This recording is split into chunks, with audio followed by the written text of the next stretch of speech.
Bonjour à tous, on se retrouve pour l'étude du quintet proposée ce jeudi sur la PSF de Chantilly à l'occasion du prix du Jardin des Eaux Minérales, un grand handicap qui relie 16 concurrents âgés de 3 ans et au-dessus. Ils auront la longue distance de 3200 mètres à parcourir, un départ qui sera donné à 13h55. On débute avec le traditionnel tableau des partants.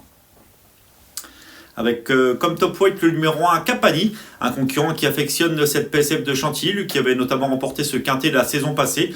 Son poids a été de ce fait revu à la hausse depuis, mais sa forme est sûre et lui confère une chance très régulière. Le numéro 2 Shelby a déjà fait ses preuves au niveau quintet, attention à lui, il ne doit probablement pas être condamné sur sa dernière sortie espagnole en terrain collant. Un rachat de sa part est possible et ce à belle cote. Le numéro 3 Lampira a mieux couru que ne l'indique son classement en dernier lieu, c'était sur la PSF de Chantilly. Il a déjà prouvé qu'il avait la pointure au niveau quintet et mérite crédit dès ses débuts pour son nouvel entraînement, celui d'Edouard Montfort. Le numéro 4 Chess nous plaît tout particulièrement, il a laissé une impression très favorable en dernier lieu sur le parcours qui nous intéresse.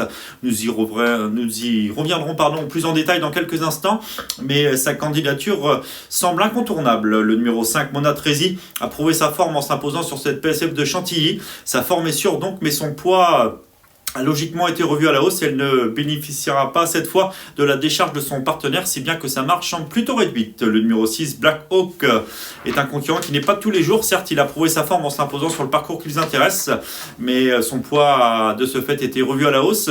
Il n'aura pas son fidèle partenaire Michael Barzalona avec lequel il s'entend à merveille.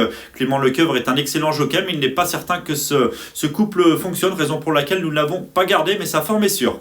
Le numéro 7 Alerio fait preuve d'une louable régularité et ne doit pas être négligé, même si sa marge semble plutôt réduite à ce niveau de la compétition. Le numéro 8 Spanish Light a réalisé une bonne saison dans le sud-ouest, mais doit faire ses preuves à ce niveau de la compétition. Le numéro 9, Illumine Précieuse, est en plein épanouissement cet automne. Malgré son manque d'expérience sur le sable, elle semble posséder à nouveau une très bonne chance. Le numéro 10, Sidjar, est en constant progrès, un concurrent tout neuf présenté par Erwan Graal. Il a prouvé sa forme en terrain lourd et s'il s'adapte au changement de surface, il peut à nouveau confirmer, même si sa situation sur l'échelle des valeurs s'est détériorée. On passe à la seconde moitié de ce tableau avec le numéro 11, Jasmine, qui a déjà fait ses preuves au niveau des grands handicaps quintés, mais dont les plus récentes sorties n'ont pas été convaincante. Il a principalement besoin de nous rassurer. Le numéro 12, Turania, a déjà fait ses preuves à ce niveau et sur le sable. En dernier lieu, il a mieux couru que n'indique son classement. Il s'apprêtait à lutter, semble-t-il, pour la 3e place lorsqu'il a joué de malchance dans les 100 derniers mètres. Si l'épreuve est suffisamment sélective pour cet attentiste, attention à lui, il peut s'immiscer dans la bonne combinaison confiée à Stéphane Pasquier. Le numéro 13, Classique Précieux, a prouvé sa forme en s'imposant sur le parcours qui nous intéresse. Un concurrent qui n'a peut-être pas encore tout montré, qui peut espérer bien faire malgré un poids revu à la hausse. Le numéro 14, Rosetta Stone, a réalisé une honorable saison en 2024, mais sa marge semble toutefois réduite face à une telle opposition.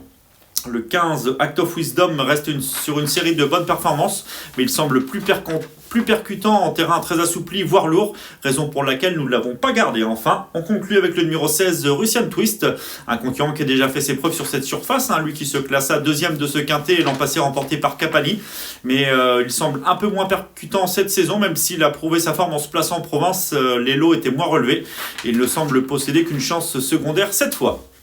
On va désormais passer à notre nouvelle rubrique, le papier.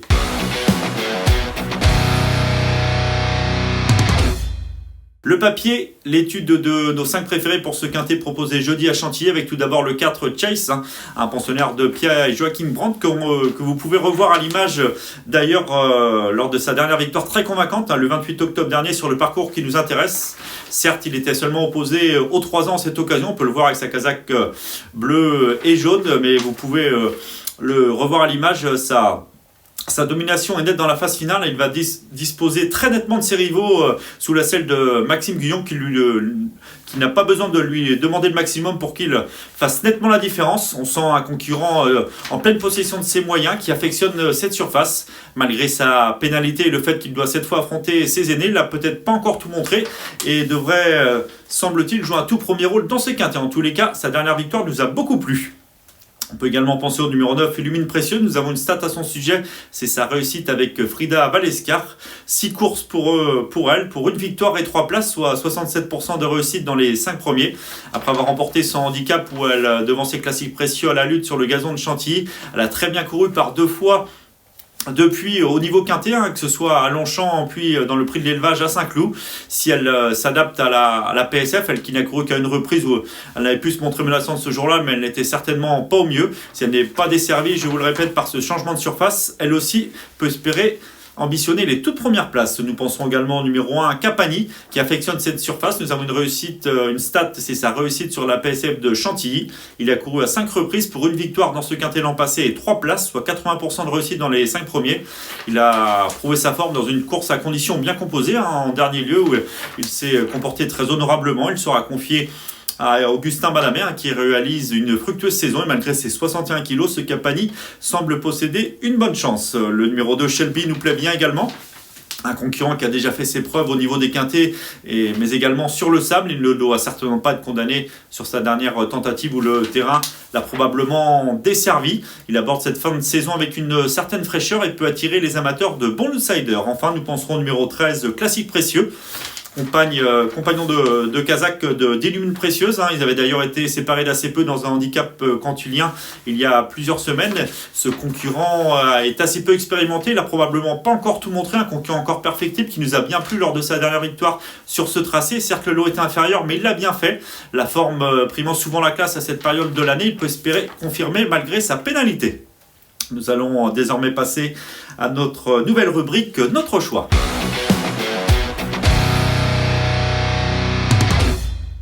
Notre choix, nos 5 préférés en chiffres pour ce quintet proposé jeudi à Chantilly, avec tout d'abord le numéro 4, Chase, le 9, Illumine Précieuse, le numéro 1, Capani, le 2, Shelby et enfin le 13, Classique Précieux. Nous passons désormais à notre conseil de jeu.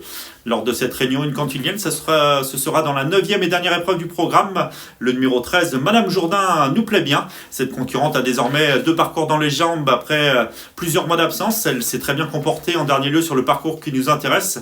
Après avoir fait illusion pour la victoire, elle va subir la tranchante fin de course de Verbois pour finir, se classant net 2e. Une ligne plutôt bonne puisque Verbois, autre atout d'André Fabre, s'est depuis placé 2e au niveau listed le prix Luthier. Elle semble revenir au mieux et peut espérer renouer avec la victoire en cette occasion. Le 913, Madame Jourdain. Cette émission touche à sa fin. En espérant avoir été complet, nous vous souhaitons de bons jeux.